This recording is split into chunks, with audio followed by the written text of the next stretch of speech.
Yeah. And that's spot on, Anthony. It's ironic how some of the most accomplished people can be the least free. Maybe that's a term. Always chasing the next win instead of defining what's enough looks like for them. So before we wrap this up, let's talk action. For anyone listening right now who's successful on paper but not feeling fulfilled, what's the first step they should take to begin their own journey toward financial freedom? Yeah, well, always goes back to alignment, which is how we started this episode, right?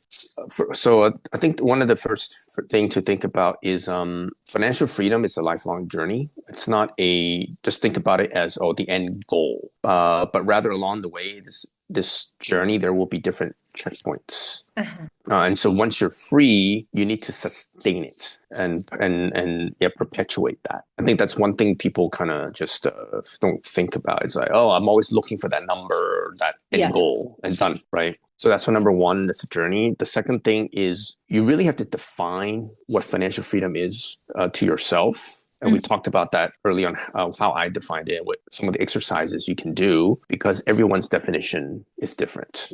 Mm-hmm. Right? So why is this checkpoint along the journey important for you? And how does it feel when you hit or encounter that checkpoint? Okay. And then also, what are the actions that allow you to kind of make the most of this journey, and what is detracting or deterring you from reaching this checkpoint? So those are the habits either you want to amplify more of, the more positive ones, and the ones that's taking away from you want to eradicate those. And then another point, really just the last more practical point, is it really comes down to a couple key numbers. So if you think about two numbers, it's revenue and expenses. Mm-hmm. It's really running. It's kind of like running a company. It's funny how when you ask a lot of people that have some kind of financial sense, and then you tell them like, this company is running on negative cash flow or negative income, it's a bad business, not sustainable.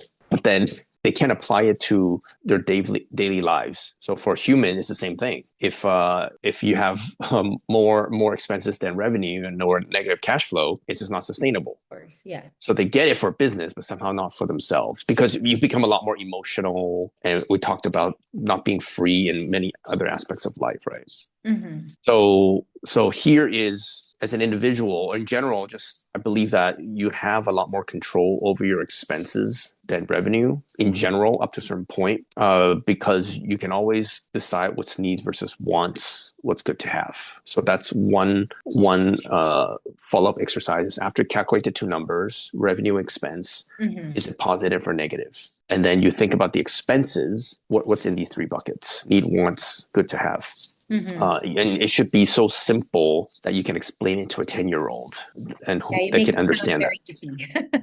Yeah, because a lot of us, we end up justifying everything as needs once we get to a certain age, right? I have to spend money on this. I have to do this. I have to do all that, right? It's a need. So a 10-year-old person should be able to understand why it's a need versus want. And then a lot of that needs to be just being self-aware of what these are. Like, is this really a need, or is this actually a want? Yeah. And it's okay to get a support team, because again, it's a journey. So you don't have to go it alone. Get people to help you with it, right? So that's more on the expense side. How do you control the expenses?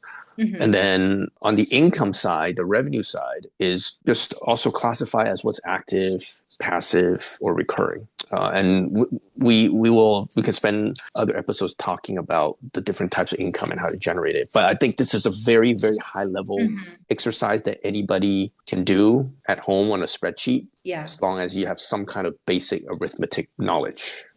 Well, beautifully said, Anthony.